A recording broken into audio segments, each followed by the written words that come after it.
ओम शांति। 14/11/2023 के बाबा के मधुर महावाक्य। बाबा कहते, मीठी बच्ची, मनुष्य को देवता बनाने की सर्विस में विघ्न जरूर पड़ेंगे।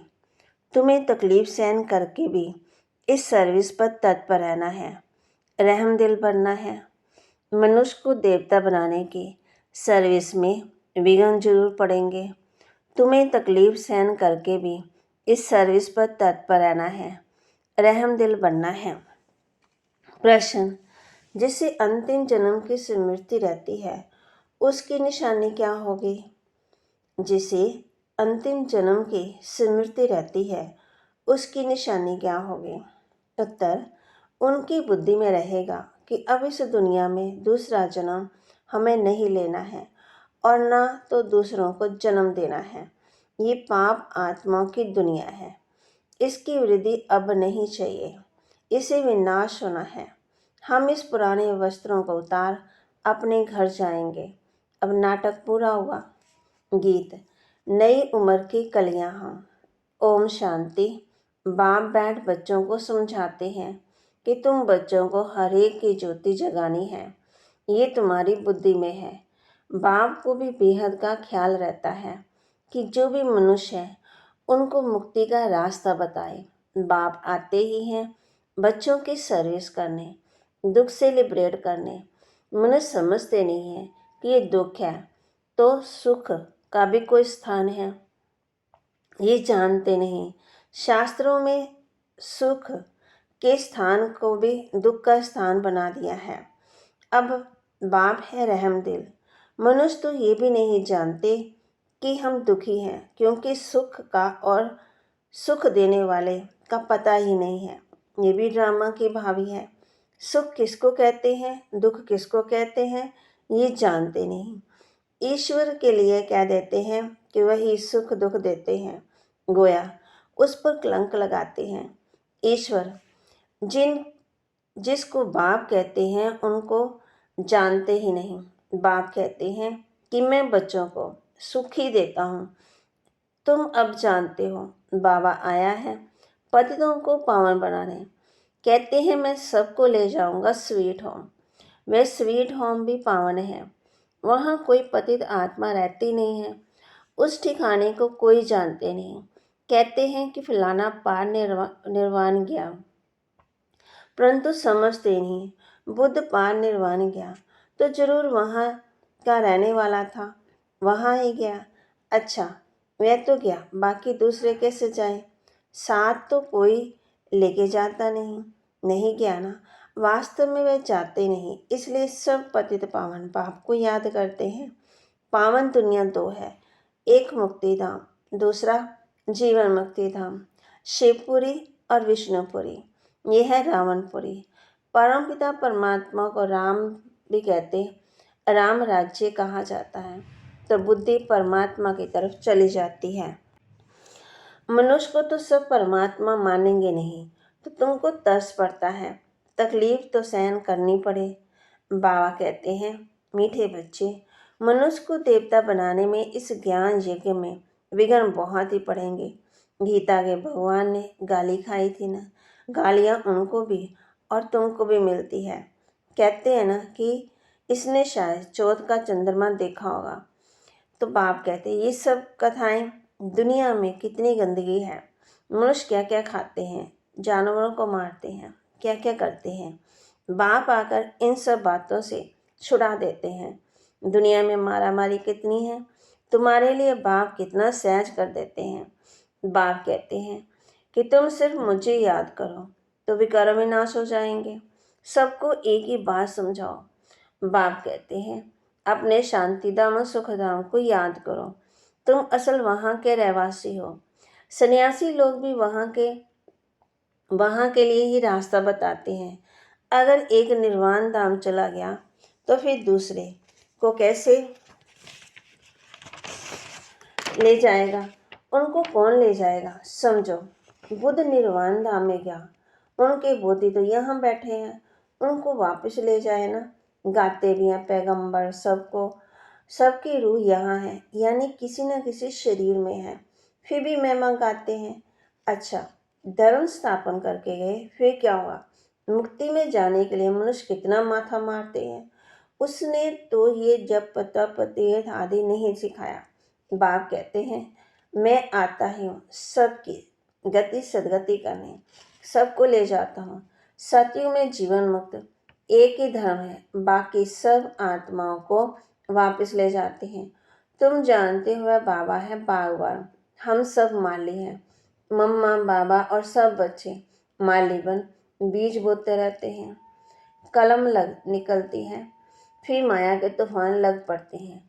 अनेक प्रकार के तूफान लगते हैं, ये है माया के तूफान। विघ्न तूफान लगते हैं तो पूछना चाहिए ना, बाबा इसके लिए क्या करना चाहिए? श्रीमत देने वाला है बाप। तूफान तो लगेंगे ही। नंबर 1 है देवीमान। ये नहीं समझते कि मैं आत्मा अविनाशी हूँ, ये शरीर विनाशी है। हमारे 84 जन्म पूरे हुए, आत्मा ही जन्म लेती है। घड़ी घड़ी एक शरीर छोड़ दूसरा लेना आत्मा का ही काम है।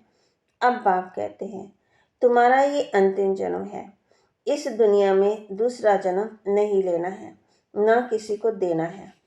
पूछते हैं कि फिर सृष्टि की वृद्धि कैसे होगी? अरे इस समय सृष्टि की वृद्धि नहीं चाहिए, ये तो भ्रष्टाचार की वृद्धि है। ये रस्म रावण से शुरू हुई।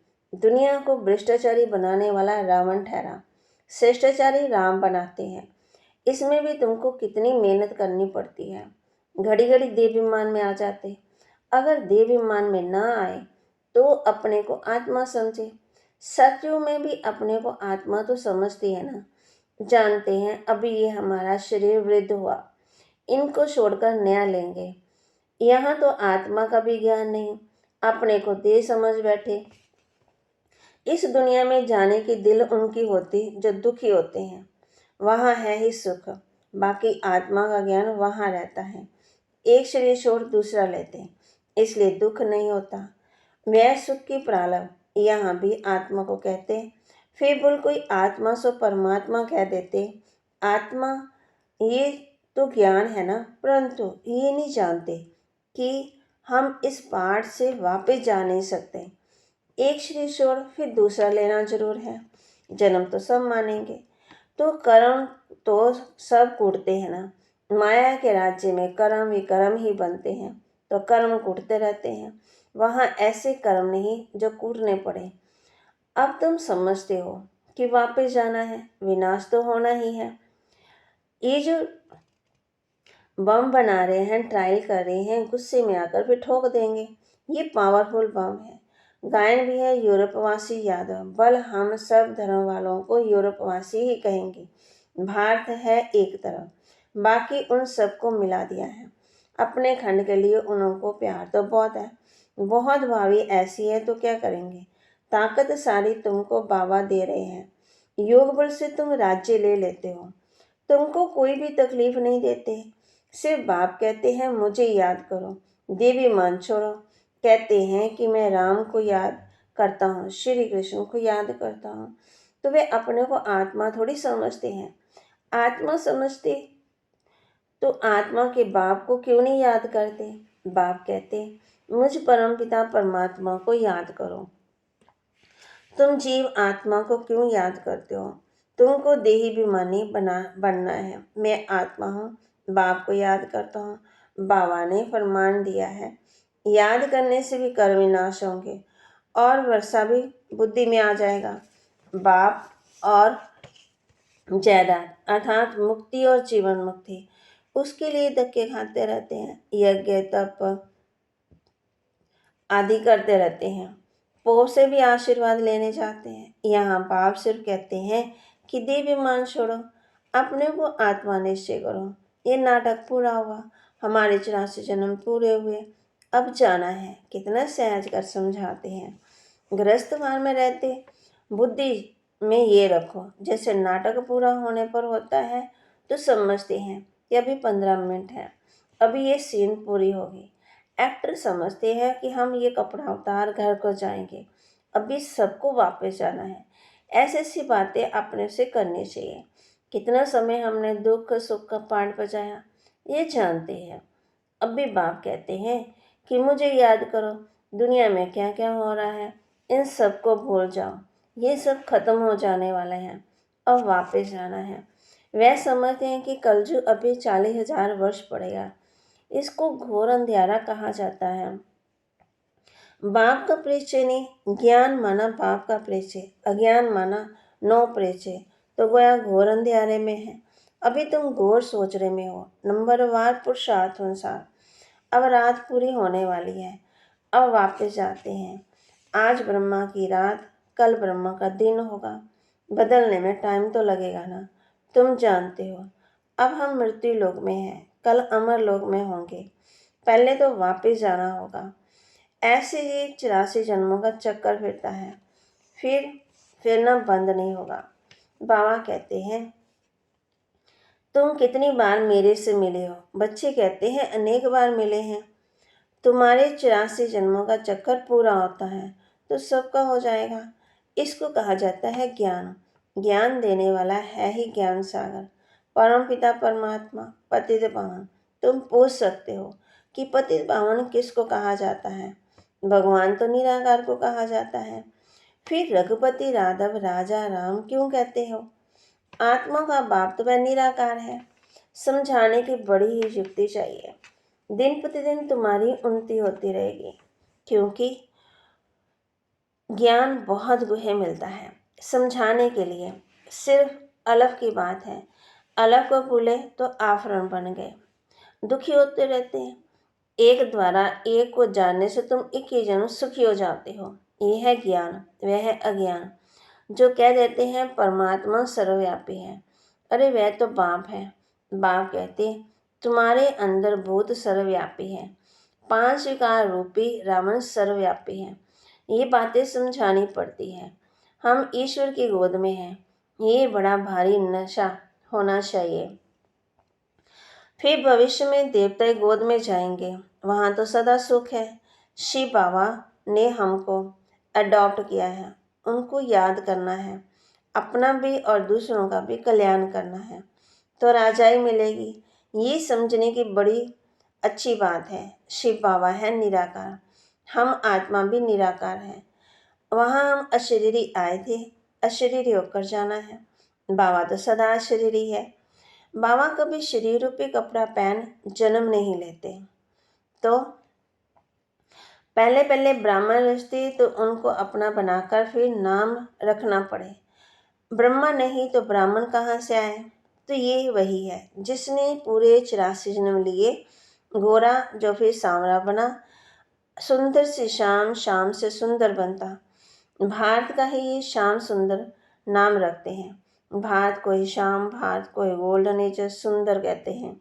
भारतीय काम चिता पर बैठ काला बनता है, भारतीय ज्ञान चिता पर बैठ गोरा बनता है। भारत से ही माथा माना पड़ता है। भारतवासी फिर भी और धर्मों में कन्वर्ट हो गए हैं। यूरोपियन इंडियन में फ़र्क दिखाई नहीं पड़ता। वहाँ जाकर शादी करते तो फिर क्रिश्चियन कहलाने लग पड़ते। उनके बच्चे आदि भी उसी रंग रूप के होते। अब बाबा भी विशाल बुद्धि देते हैं चक्कर को समझने की। ये भी लिखा हुआ है, विनाश काले व प्रीत बुद्धि। यादवों और कौरवों ने प्रीत नहीं रखी, जिन्होंने प्रीत रखी उनकी विजयी विपरीत बुद्धि कहा जाता है दुश्मन को। बाप कहते इस समय सब एक दो के दुश्मन हैं। बाप को सर्वव्यापी के गाली देते रहते हैं, या तो फिर क्या देते हैं जन्म मरण रहित है, उनको कोई भी नाम रूप नहीं। ओ गॉड फादर भी कहते हैं, शास्त्रकार भी होता है। आत्मा और परमात्मा का, उसमें और परमात्मा में फर्क नहीं रहता। बाकी कम जास्ती ताकत तो होती है। मनुष्य बल मनुष्य, उनमें भी मर्तबे होते हैं। बुद्धि का फर्क है ना। ज्ञान सागर ने तुमको ज्ञान दिया है, तुमको याद करते हो, वह अवस्था तुम्हारी अंत में बनेगी। अमृत वेले सिमर सिमर सुख पाओ, बल लेटे रहो, परंतु नींद नहीं आनी चाहिए। अपना हट कर बैठना चाहिए, मेहनत है। वैद्य लोग भी दवाई देते हैं ना अमृत वेले के लिए, ये भी दवाई है। रास्ता बाप ब्रह्मा द्वारा ब्राह्मण रचकर पढ़ाते हैं। ये बात सबको समझानी है। अच्छा, मीठे मीठे सिकिलते बच्चों प्रति माता पिता बाप दादा का याद प्यार और गुड मॉर्निंग। रूहानी बाप की रूहानी बच्चों को नमस्ते। रूहानी बच्चों की रूहानी बाप दादा को दिलवा जान सिकवा प्रेम से नमस्ते। धारणा के लिए मुख्य सार। हमने ईश्वर की गोद ली है, फिर देवता की गोद में जाएंगे। इसी रूहानी नशे में रहना है, अपना और दूसरों का कल्याण करना है। अमृत वेले उठ ज्ञान सागर के ज्ञान का मनन करना है। एक ही अव्यमचारी याद में रहना है। देवी मानशोर स्वयं को आत्मा निश्चय करना है। वरदान। अमृत वेले से रात तक याद की विधि पूर्वक हर कर्म करने वाले सिद्धि स्वरूप भव। अमृत वेले से रात तक याद के विधि पूर्वक हर कर्म करने वाले सिद्धि स्वरूप भव। अमृत वेले से लेकर रात तक जो भी कर्म करो, याद के विधि पूर्वक करो तो हर कर्म की सिद्धि मिलेगी। सबसे बड़े से बड़ी सिद्धि है प्रत्यक्ष फल के रूप में अतीन्द्रिय सुख की अनुभूति होना। सदा सुख की लहरों में, खुशी की लहरों में लहराते रहेंगे तो ये प्रत्यक्ष फल भी मिलता है और फिर भविष्य फल भी मिलता है। इस समय का प्रत्यक्ष फल अनेक भविष्य जन्मों के फल से श्रेष्ठ है। अभी अभी किया, अभी अभी मिला, इसको ही कहते हैं प्रत्यक्ष फल। स्लोगन। स्वयं को निमित्त समझ हर कर्म करो तो न्यारे और प्यारे रहेंगे। मैंपन आ ही नहीं सकता है। स्वयं को निमित्त समझ हर कर्म करो तो न्यारे और प्यारे रहेंगे, तो मैंपन आ ही नहीं सकता है। तो बाबा कहते अमृत वेले से रात तक याद के विधि पूर्वक हर कर्म करने वाले सिद्धि स्वरूप भव। और बाबा कहते अमृत वेले क्या करना है? उठकर ज्ञान सागर के ज्ञान का मनन करना है। एक ही अव्यमचारी याद में रहना है। देवी मानशोर स्वयं को आत्मा निश्चय करना है। तो बाबा कहते जब खुद को निमित्त समझ हर कर्म करो तो न्यारे और प्यारे भी रहेंगे, तो मैंपन आ भी नहीं सकता। ओम शांति।